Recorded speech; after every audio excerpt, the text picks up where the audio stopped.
दोस्तों education department guest teachers के साथ एक माइंड गेम खेल रहा है, वो भी तगड़ा वाला।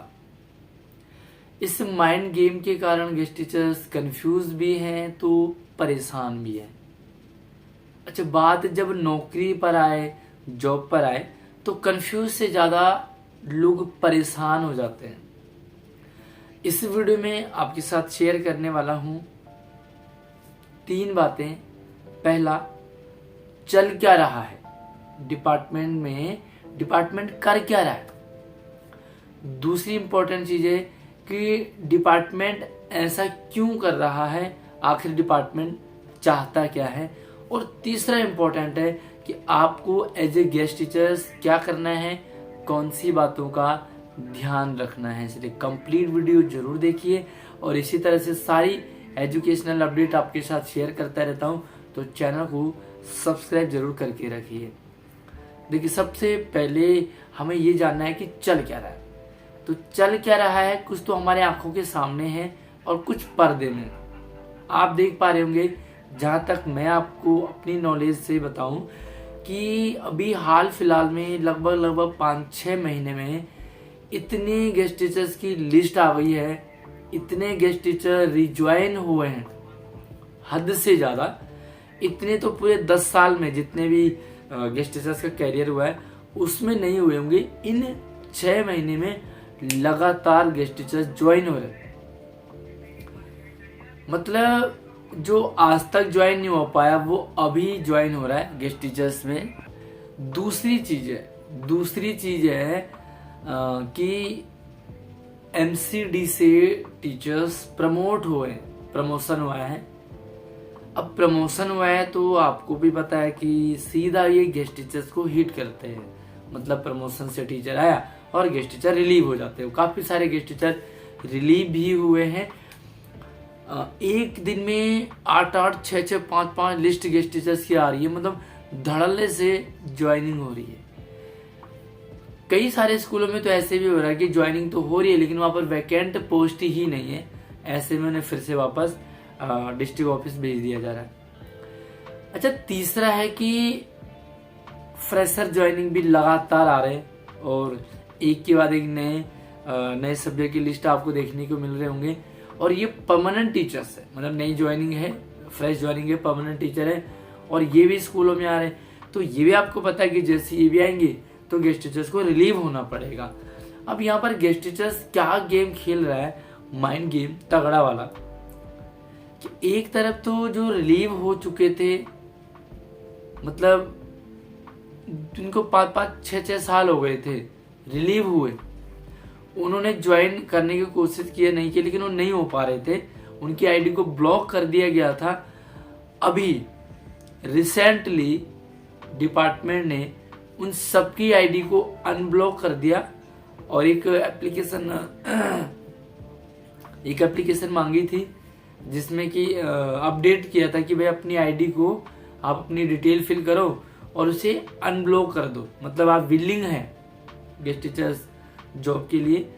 तो जो भी विलिंग थे सब ने अपना विलिंग सर्टिफिकेट ऑनलाइन जमा कर दिया और सारे विलिंग हो गए और धड़ल्ले से सारी लिस्टें लगातार आ रही है। आप आईडी देखो, जो भी नई ज्वाइनिंग आ रही है उसमें आईडी देखोगे तो 2012 की है, 13 की है, 14 की भी है।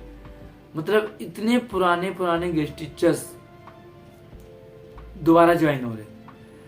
अब कंफ्यूज वाली बात यह है कि जब प्रमोशन हो रहा है तो रिलीव होना है, नई ज्वाइनिंग आ रही है तो रिलीव होना है। तो भैया जब रिलीव होना ही है और बड़ी संख्या में परमानेंट टीचर हल्के में नहीं आ रहे, बड़ी संख्या में आ रहे, अब जब इनको रिलीव ही होना है तो ज्वाइन क्यों करवाया जा रहा है। और अगर 2-4 हफ्ते महीने के लिए ज्वाइन कर भी रहे तो इससे कितना सुकून मिलने वाला भाई। दौड़ भाग चक्कर कितने काट रहे हैं। आखिर डिपार्टमेंट चाहता क्या है, यही तो माइंड गेम है तगड़ा वाला। देखिए, 2 चीजें हैं आपको यहाँ पर। एक चीज नोट करनी पड़ेगी, लीफो क्या है, लास्ट इन कम फास्ट। मतलब जो फर्स्ट आउट, मतलब जो लास्ट में आया है वो पहले जाएगा। कहने का मतलब है कि डिपार्टमेंट के अंदर जितने भी गेस्ट टीचर हैं, वो जो सबसे लास्ट में जिसकी ज्वाइनिंग हुई है वो रिलीव होगा। अब आप सोच रहे होंगे कि जब आउट ही होना है, बाहर जाना ही है, तो गेस्ट टीचर्स लगाए क्यों जा रहे हैं? यही है माइंड गेम। मान लीजिए कई सारे स्कूल में ऐसे भी हुआ है कि उनमें गेस्ट टीचर्स को ज्वाइन करवाया, मतलब गेस्ट टीचर्स की लिस्ट आई और उन स्कूलों में उसी पोस्ट पर परमानेंट टीचर्स का भी नाम आ गया।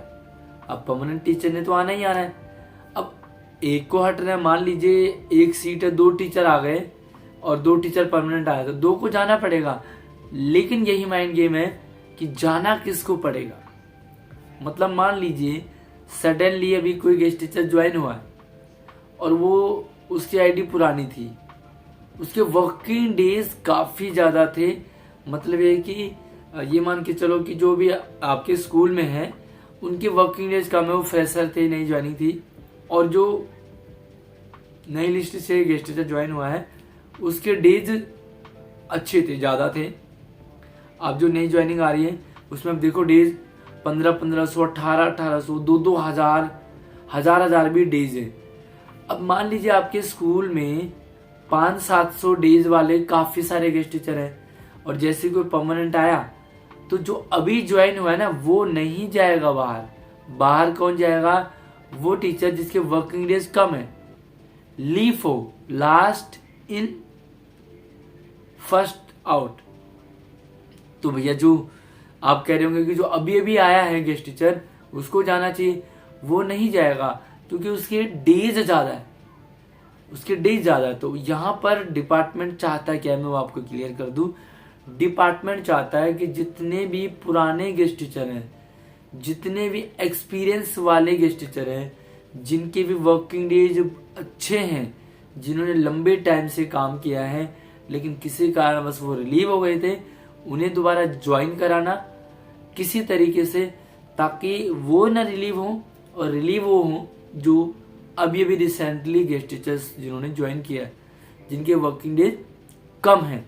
तो भैया इतना तो आपको क्लियर हो गया होगा कि जो नई लिस्ट आ रही है ना उनके पीछे मकसद है पुराने सारे टीचर्स को ज्वाइन कराना।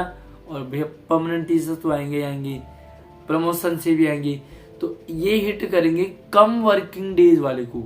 अब आपको क्या करना है भैया, सीरियस हो जाइए, अपने लिए जॉब बचानी है तो रेगुलर स्कूल जाइए, एक भी दिन आपको छुट्टी नहीं करनी है।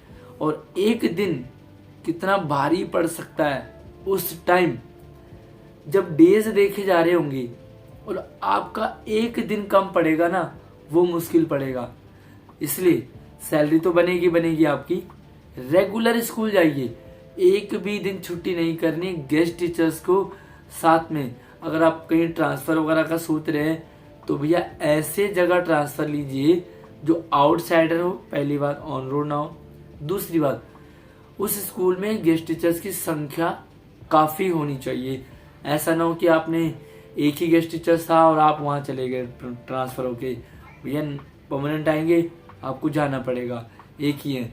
इसलिए ऐसे स्कूल में रहिए जहाँ पर कि गेस्ट टीचर की संख्या ज्यादा है और आपके वर्किंग डेज उनसे ज्यादा है। अब कैसे आप वर्किंग डेज चेक करोगे, तो भैया लिंक आपको वीडियो के डिस्क्रिप्शन में मिल जाएगा, आप उस लिंक पे क्लिक करेंगे, सारे वर्किंग डेज आपको दिख जाएंगे, आपके स्कूल में टोटल कितने टीचर हैं और आपका नंबर कौन सा है, ये जरूर चेक कीजिए, ताकि आपको ये समझ में आ जाए कि आपको कहाँ सेफ है आप और कहाँ आपको जल्दी रिलीव होना पड़ेगा। बाकी यार अगर आपको इन्फॉर्मेशन अच्छी लगी हो तो उसे लाइक और शेयर कर दीजिए, चैनल पर पहली बार आए तो सब्सक्राइब जरूर करके रखना, क्योंकि सारी अपडेट मैं आपके लिए आपके साथ शेयर करता रहता हूँ। तो चलिए अगली अपडेट के साथ मिलते हैं, जय हिंद।